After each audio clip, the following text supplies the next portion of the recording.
Inaasahan o mano ang pagdagsa at dami ng online scammers, lalo na ngayon na patuloy ang pagtaas ng presyo ng produktong petrolyo na nagiging dahilan ng paglobo na rin ng mga bilihin.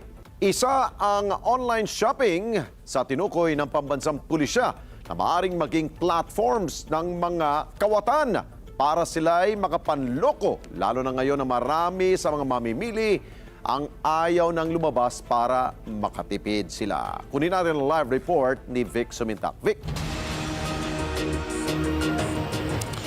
Alex, naka-heightened alert na ang Philippine National Police Anti-Cybercrime Group o PNP-ECG.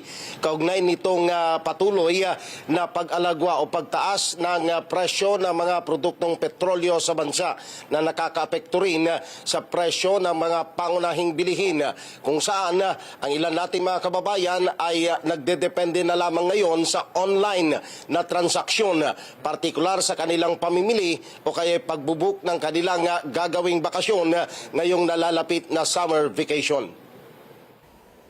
Nagbigay ng babala sa publiko ang Philippine National Police Anti-Cybercrime Group o PNP-ECG na mag-ingat sa mga naglipa ng mga online scammer sa papalapit na summer vacation at online shopping na epekto ng patuloy na pagtaas ng presyo ng mga produktong petrolyo dulot ng digmaan sa gitnang silangan. Sinabi ni PNP-ECG Director Police Brigadier General Wilson Asueta na talamak sa social media at iba pang online platform ang nag-o-offer ng advance booking sa mga resort at hotels. Ganon din ang online shopping dahil may mga ayaw munang lumabas para makatipid ng gasolina na kalauna na scam o hindi totoo.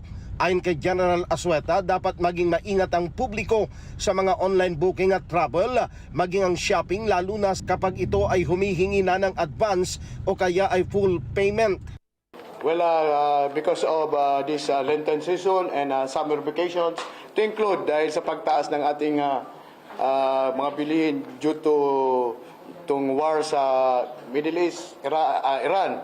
So, we expect na dadami rin ang mga scam activities. So, i-validate maigi natin ang mga online platform or online stores. So, para hindi tayo mabiktima ng online selling. Pinayuhan ng PNP-ECG ang publiko na gumamit ng online booking sa kanilang planong staycation ngayong summer vacation.